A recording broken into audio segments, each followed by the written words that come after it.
الحمد لله الذي من علينا إذ جعلنا من أمة حبيبه المصطفى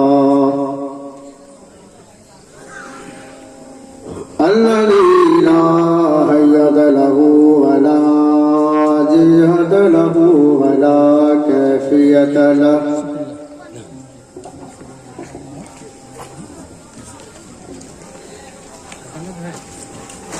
تعالى وارد الجسمانية والمكانية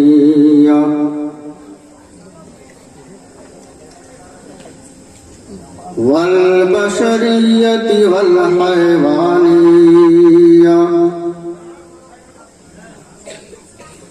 وجعل نبينا خاتم الأنبياء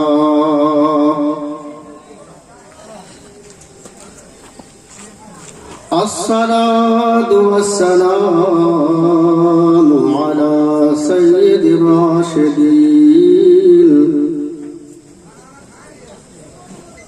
إمام القبلتين جد الحسنين محمد خير الورى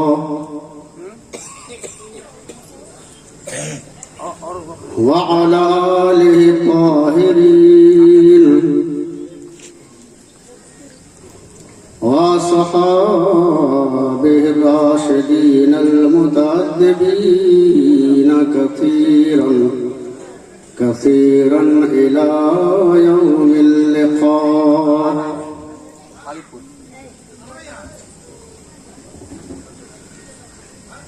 قال الله تعالى في القرآن المجيد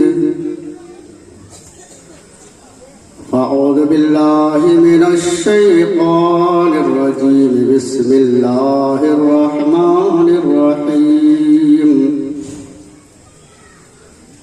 يا أيها النبي إنا أرسلناك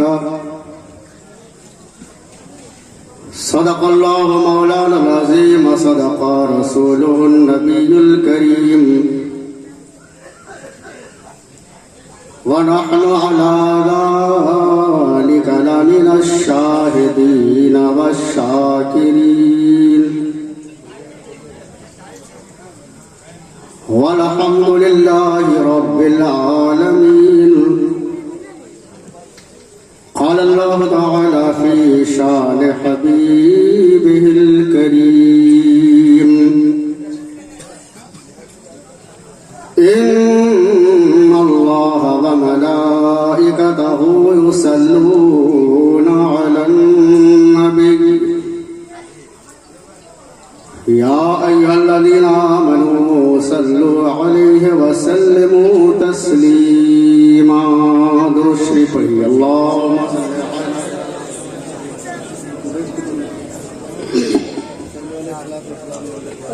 صلاة وسلام عليك يا رسول الله صلاة وسلام عليك يا حبيب الله.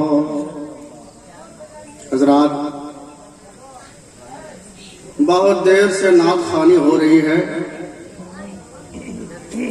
اب آپ لوگوں کا موڈ تقریر سننے کا کر رہا ہے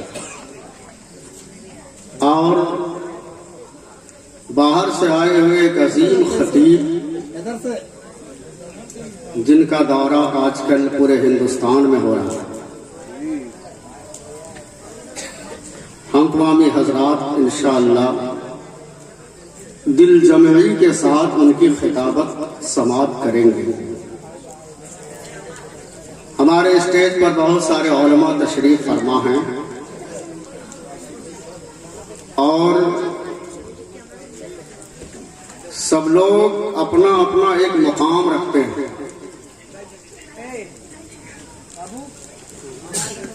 عادت کے مطابق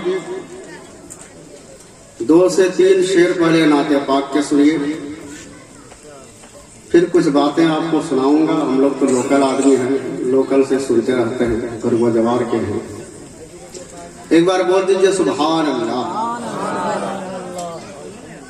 دیار حبیب کانفرنس ہے، آپ اپنے نبی کی محفل میں بیٹھے ہیں، مچل کے بولیے سبحان اللہ۔ اچھا، ایک بار اپنے دونوں ہاتھ کو اٹھا کر کے اپنے رسول کا نام لے کر کے رسول اللہ کو پکاریے، بولیے یا رسول اللہ، سبحان اللہ۔ لطف ان کا عام ہو ہی جائے گا، بول دیجیے سبحان اللہ۔ لطف ان کا عام ہو ہی جائے گا، لطف ان کا عام ہو ہی جائے گا، لطف ان کا عام ہو ہی جائے گا، لطف ان کا عام ہو ہی جائے گا، لطف ان کا عام ہو ہی جائے گا، شاد ہر ناکام ہو ہی جائے گا، شاد ہر ناکام ہو ہی جائے گا،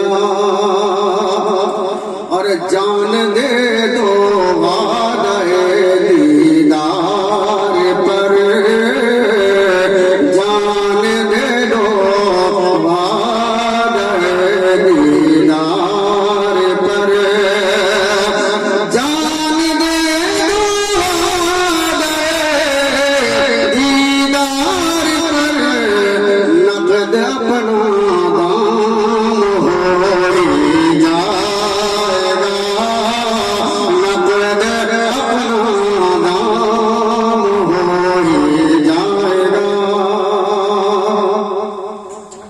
اور سائل و دامن سخی کا تھام لو، بولیے سبحان اللہ۔ سائل و دامن سخی کا تھام لو، سائل و دامن سخی کا تھام لو، سائل و دامن سخی کا تھام لو، کچھ نہ کچھ نام ہو ہی جائے گا، کچھ نہ کچھ نام ہو ہی جائے گا، لطف ان کا عام ہو ہی جائے گا، اے رضا ہر کام کا ایک وقت ہے، بولیے سبحان اللہ۔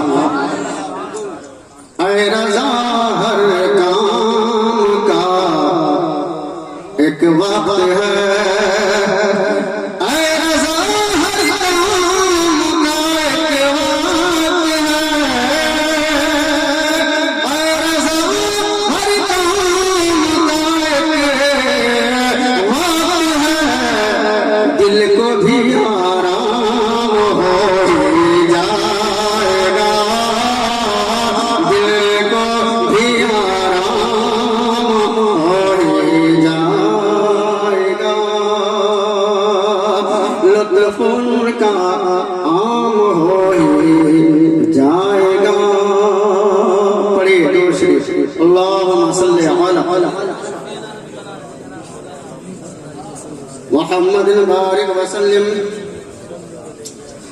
صلاۃ و سلام علیک یا رسول اللہ، صلاۃ و سلام علیک یا حبیب اللہ۔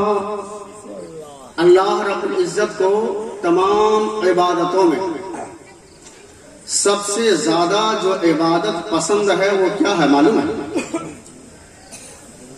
نماز ہے، روزہ ہے، حج ہے، زکوٰۃ ہے، غریبوں کی امداد ہے۔ ان تمام عبادتوں میں اللہ رب العزت کو جو سب سے زیادہ پسند ہے، جو عبادت سب سے زیادہ پسند ہے، وہ کون سی عبادت ہے معلوم ہے؟ وہ عبادت ہے نبی پاک پہ درود و سلام پڑھنا۔ بول دیجیے سبحان اللہ۔